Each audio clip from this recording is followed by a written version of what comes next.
Our two main performance areas as bass players is going to be in the live setting and in recording, and we may end up doing a little bit of both during our time as bass players. The better we are at both of them, the more our phone will ring if we desire to go out and play with people in various settings, whether we play professionally, semi-professionally, or we're just doing it for fun. But having, of course, experience is the best teacher. But for recording, a lot of what we've talked about here in the Bass 101 and even in the metal series is playing along to a metronome so that we really get our time good, or playing along to a drum machine so that our internal clock is set and that our time, we're right on it. We're locking it down. It's not enough to go and think, well, the drummer's got it handled. It's because it's the responsibility of every musician to have good time. And the better everybody plays in time, the better you will play with each other. So that's one thing as far as recording goes, is that, is to have your gear in shape when you go into record. Make sure your strings are fresh, make sure your gear's working, have your batteries replaced if you have it for your pedals or your instrument or anything. Show up prepared. Make sure you've got the right gear for the job. It'll make the experience much more pleasant for everybody.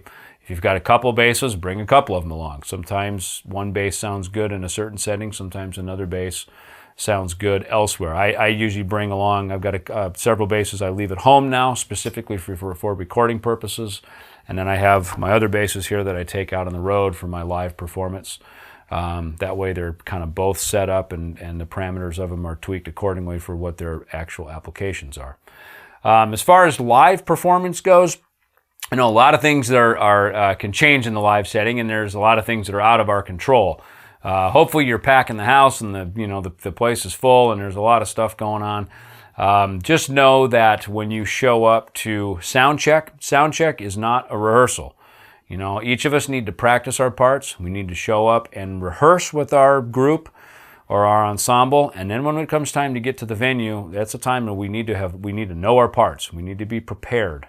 We need to show up knowing that the musical side of it is covered, because when we get to the venue for sound check, that's a time to be respectful. Don't play if you don't have to. Play only when needed, when called upon, usually by the sound man who's dialing up the sound.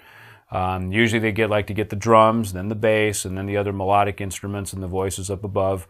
Don't be afraid to turn down. I had a record producer years ago who used to tell me that if you can hear yourself, you're too loud.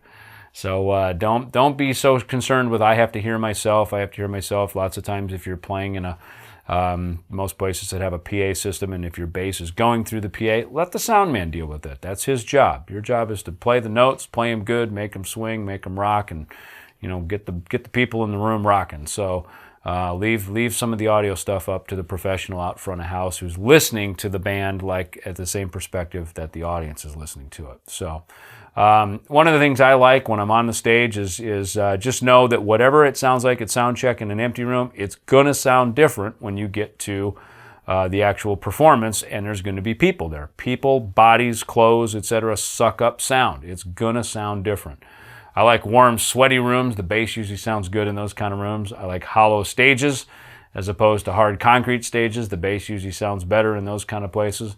But if you're going to be out playing your bass in front of people and in different gigging situations, just be prepared. It's never going to sound the same 2 nights in a row. So just be prepared with it, and you gotta let some of that stuff roll off your back and not get too caught up in it, so that it doesn't impede your musical performance. So do your best to lock in with the drums. And sometimes I like, even in my monitors, to hear, the hi-hat and the snare. As long as I'm hearing the hi-hat and the snare and I know my parts, I can pretty much get through the gig, If there's parts where you need to hear other melody instruments, or you absolutely have to hear a vocal part because it guides the tune, try to get that there, or at least stand so you can hear that. So again, be a team player. That's a big part of being a bass player. We're kind of the team members, we're the glue. We often glue ensembles and bands together. Just the nature of our role as a bass player. So anyway, hope these things have helped you. These are a lot of things that I've learned over the years and things that I've discovered in my journey as a musician, and hopefully they are things that are going to help you. Thanks for joining us here on JamPlay.